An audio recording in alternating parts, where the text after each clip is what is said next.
Olá! Nesse vídeo eu continuo falando de Frankenstein, de Guillermo del Toro, dessa vez tentando ver que elementos da biografia da Mary Shelley se refletem na história dela, assim como que pontos diferentes a gente encontra no filme do Guillermo del Toro e na história original, e que filmes do Guillermo del Toro deram origem a algumas cenas, alguns componentes do Frankenstein. Nossa, eu tô ambiciosa. Mas antes, eu queria convidá-los a se inscreverem aqui no canal e curtirem esse vídeo se vocês gostarem. Vamos tentar colocar tudo isso num vídeo o mais curto possível.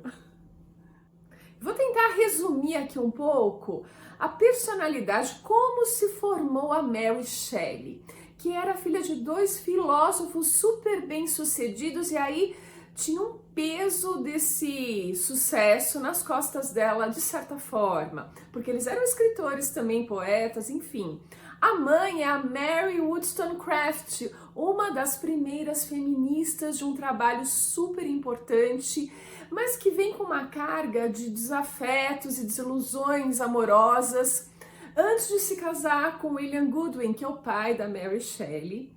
Ele, um filósofo que fazia tutoria com vários outros escritores, e a mãe dela, assim que se casa, depois dessas decepções, com o pai da Mary Shelley, logo engravida, assim que a Mary Shelley nasce, 10 dias depois ela morre. Então isso traz um peso para Mary Shelley. Ela se sente culpada dessa morte, e a obra Frankenstein reflete muito dessa culpa, pelo menos na minha opinião. O pai é cheio de poetas ali seguindo a tutoria dele, dentre eles Percy Shelley, por quem a nossa Mary Shelley vai se apaixonar. A Mary Shelley, que nessa época era Mary Godwin, começa a se relacionar com o Percy Shelley. Isso ela tinha o quê? 15, 16 anos, e o pai dela proíbe o relacionamento. Ela continua se encontrando com ele escondido, inclusive no cemitério, próximo ao túmulo da mãe dela. É uma certa bizarrice. Eles viajam sozinhos pela Europa, escondidos, e as viagens nesse momento duravam meses. Levavam a minha irmã dela. Tenho que ressaltar que o Percy Shelley era casado nesse momento, ele que era adepto ao amor livre. Então, olha os ingredientes na cabecinha aí dessa Mary Shelley. Tem bastante coisa em conflito. Ele acaba ficando livre da esposa porque ela morre, ela se mata, ele se casa com a Mary Shelley. E aí, enfim, vão viver a vida de casados. Nesses momentos da vida, quando ela estava com 18 anos, é tudo muito precoce para ela. Eles vão passar as férias lá na Suíça, em Genebra, junto com o Lord Byron, a convite dele. A minha irmã vai também, o John Polidori também tá lá. Então baita tédio, porque é verão, mas tá chovendo pra caramba e eles não podem sair da mansão que ele morava, tal. Então ele, numa noite de tédio, fala assim, ó, vamos fazer um concurso de contos? Quem escreve o melhor conto de terror entre todos nós aqui, né? Percy Shelley, Mary e essa galera que eu comentei com vocês. E a Mary ganha disparado, porque ela tem um sonho com uma criatura, e isso faz com que ela escreva o melhor conto. A Mary Shelley, ela engravida umas 4 vezes, mas ela perde 3, ela só tem um filho. Eu acho que na época que ela escreveu Frankenstein, desse conto aí do desafio lá do Lord Byron, ela tinha perdido um filho já. Por que eu tô dizendo isso? Porque a Mary escreve Frankenstein com 18 anos, mas ela tem uma bagagem de vida imensa. Ela que se sente culpada pela morte da mãe, ela que herdou esse peso de ser filha de dois filósofos bem-sucedidos escritores bem-sucedidos. Ela tem todos esses componentes aí registrados. Ela também é casada com Percy Shelley, que é esse lance de amor livre, coisa e tal. Ela é muito solitária. Ela perde a mãe 10 dias depois do parto, então ela tem só o pai, que eu imagino tivesse ocupado com outras coisas e não com ela, e ela cai nas garras de um marido que também é amor livre, estou preocupado com outras coisas. Então, toda essa carga de solidão e de observar a natureza humana, ela coloca em Frankenstein, que eu acho que é basicamente sobre isso, é sobre a natureza humana lidando com esses pesos, com essas cargas.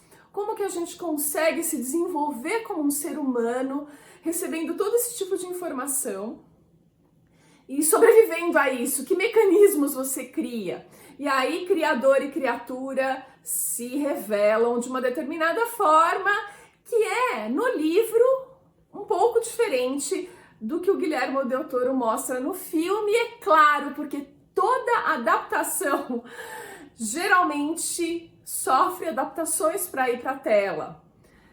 Não necessariamente, sim, tem uns que são extremamente fidedignos, mas são raros. Normalmente, a parte mais importante para um roteirista fazer a adaptação é preservar a moral da história, né? O cerne daquela história e colocá-la de uma forma mais intacta nesse filme foi o que o Guillermo del Toro fez. Então, na minha opinião, a Mary Shelley se fez muito sozinha. Ela leu demais e tudo isso tá lá refletido no livro dela. E aí, umas diferenças importantes do filme e do livro.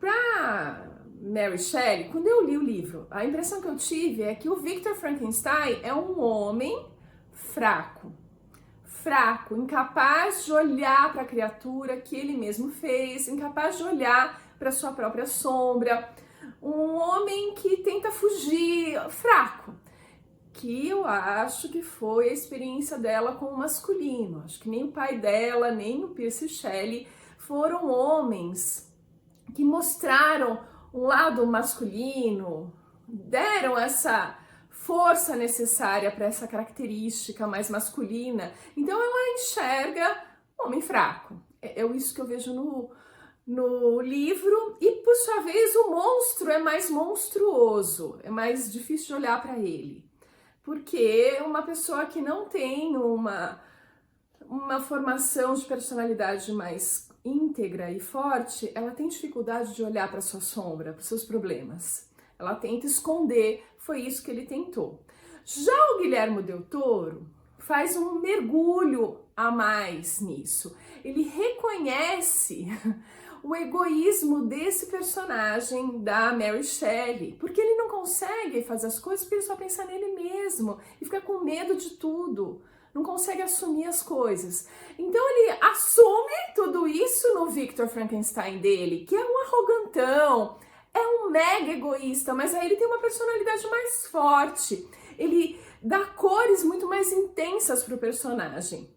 É o mesmo personagem, só que mais colorido, na minha opinião. E por sua vez, ele permite que a gente olhe para a sombra, para o monstro. E quando a gente faz isso e ele faz com um olhar empático, o monstro não é tão monstruoso assim. E aí, acho as soluções do Guillermo del Toro simplesmente geniais, porque ele pintou exatamente esse quadro para a gente enxergar. Ele usou a mesma história, só que colocou cores mais intensas na história dele.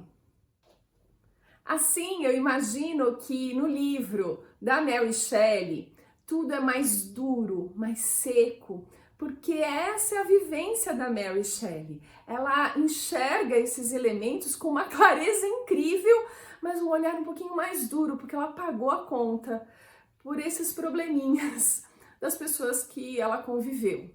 Ela foi muito solitária. Já o Guilherme Del Toro, ele conhece essa história com 11 anos de idade e vai levando com ele, amadurecendo esse filme até agora, com 60 anos de idade. E ele tem muito mais empatia, porque, claro, ela tinha seus 18 aninhos de sofrimento. Ele viveu 60 anos de uma outra realidade que o deixa mais empático para toda essa situação. Então, ele olha com olhos mais empáticos. Ele mesmo se coloca no lugar do Victor Frankenstein. Olha só como ele reconhece o ego, porque é um personagem egóico e o diretor, sem dúvida, ele tem que ter um componente egóico importante, caso contrário ele não toca um filme. Então é bem legal isso.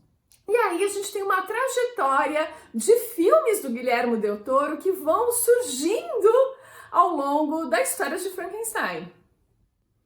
O Guilherme Del Toro vê Frankenstein basicamente como uma história de pais e filhos. Palavras dele num vídeo que eu assisti.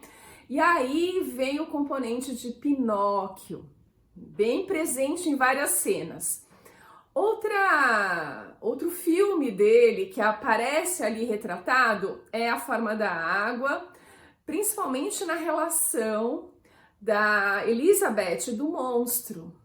Eles estão próximos, logo ao primeiro encontro deles, se não me engano, tem aquela água lá naquela torre de purificação da água. Então é uma coisa muito sentimento, muito feminina. E eles trocam ali uma cena muito bonita, enfim. Ali a gente tem aquela relação que também aparecia lá na Forma da Água. E eu comentei no meu primeiro vídeo que na cena do banheiro, eu acho que o patrocinador vai lá conversar com o Victor Frankenstein e fala, sei lá o que exatamente, mas é num banheiro que essa cena acontece. Tem uma cena idêntica na Colina Escarlate, outro filme do Guilherme Del Toro, que traz todo o terror escondido no seio de uma família da montanha lá da Colina Escarlate. A montanha toda é vermelha, tem um barro vermelho muito doido, e é uma história muito interessante, enfim. Mas veja, ele diz que esses filmes todos o levaram para a obra-prima Frankenstein. Deu para perceber que eu gostei muito do filme, né? Gostei mesmo. Eu também gostei do livro. E eu entendo e eu aceito o fato de haverem diferenças entre os dois. Normal. Eu acho que houve uma atualização. Eu, assim, amei ele ter feito o monstro dessa forma e a Elizabeth dessa forma. Ficou tão mais bonito. Eu não gosto do final do livro e dos outros filmes. Exatamente a atuação do monstro e da moça. Não sei. E do Victor também. Acho o Victor muito banana, né? No livro e nos outros filmes o Victor é um banana e pronto. E o monstro é extremamente monstruoso. Tem um desequilíbrio. Eu acho que o Guilherme Del Toro corrige isso, trazendo o Victor e o monstro para o mesmo patamar. Equilibrando, tirando a monstruosidade de um para o outro. E isso aí para mim foi genial. Tá bom, eu vou parar aqui de ficar falando e defendendo. É só a minha opinião, é só a minha análise da leitura do livro que eu fiz há anos atrás. Eu esqueci muitas coisas. Mesmo a biografia eu também fiz vídeos sobre isso. Deixo mais uma vez na descrição desse vídeo os vídeos originais que eu fiz, tem mais detalhes. Mas é isso, eu queria deixar aqui minha opinião e a gente se vê num próximo vídeo.